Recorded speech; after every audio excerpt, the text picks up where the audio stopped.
Hi guys, welcome back to my channel. Ito nga palang grass cutter ko guys. Yung huli kong gamit, kumakala na. Baka may diferensya siguro sa loob. Namatay na lang, ayaw naman dar. 4-stroke ito. GX35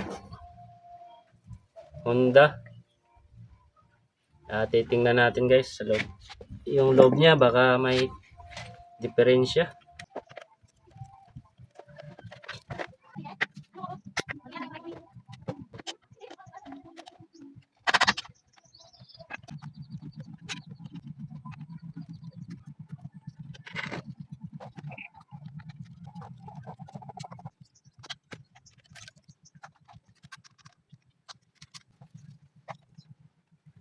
Ito na guys. Mukhang wala namang gas-gas.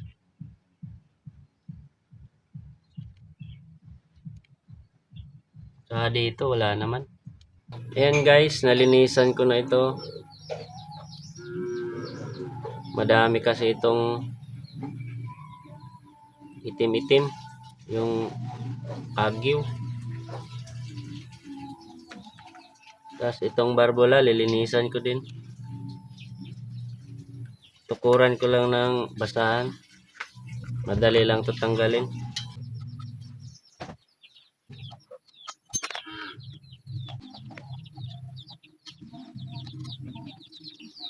Yan, maraming agyo.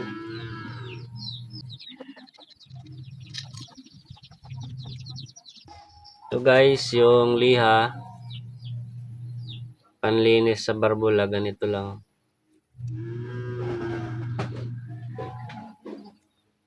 Tapos pasok dito. Ito yung DIY na panlinis. Wala akong gamit. Ganito lang para pantay.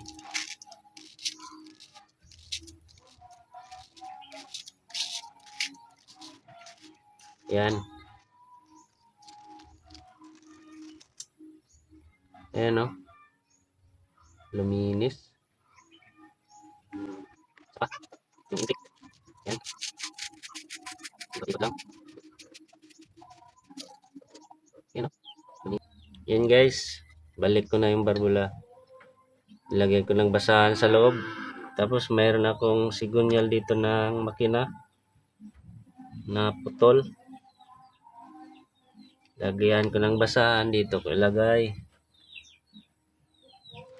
para pantukod, para maibalik natin yung spring sa barbola.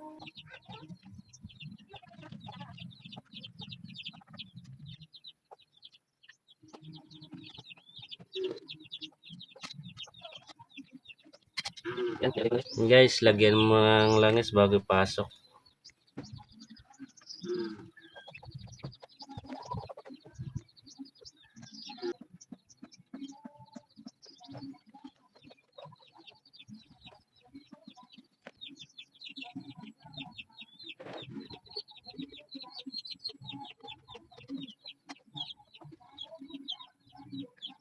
Ito.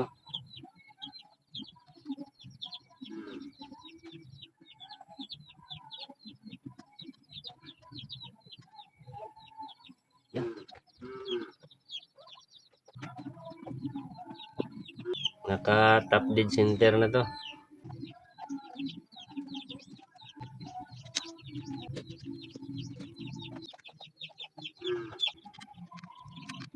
Kailangan naka timing itong arrow dito sa taas. Ayan guys, binalik ko na yung pambelt niya. Tapos naka top dead center naman dito. Saka ito. Kasi kita naman dito yung piston na nasa taas.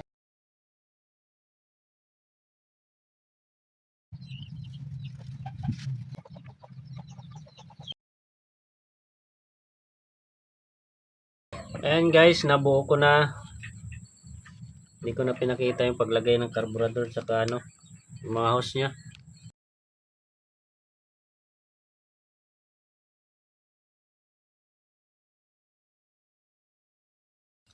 Yan, ipump muna natin dito yung kanya karburador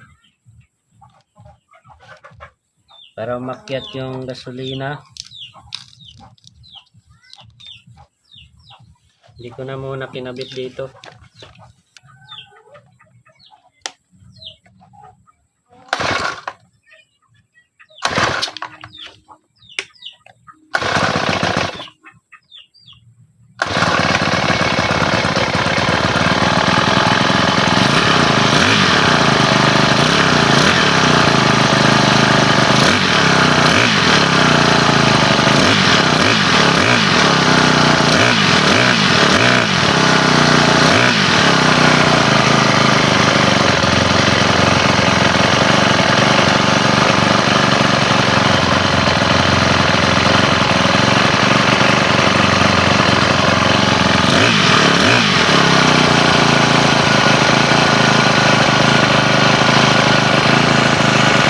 Ayan guys, salamat sa panonood ng video ko. Paki-subscribe, like, and share. Paki-pindot na rin ang notification bell para update kayo sa sunod kong video. Salamat guys.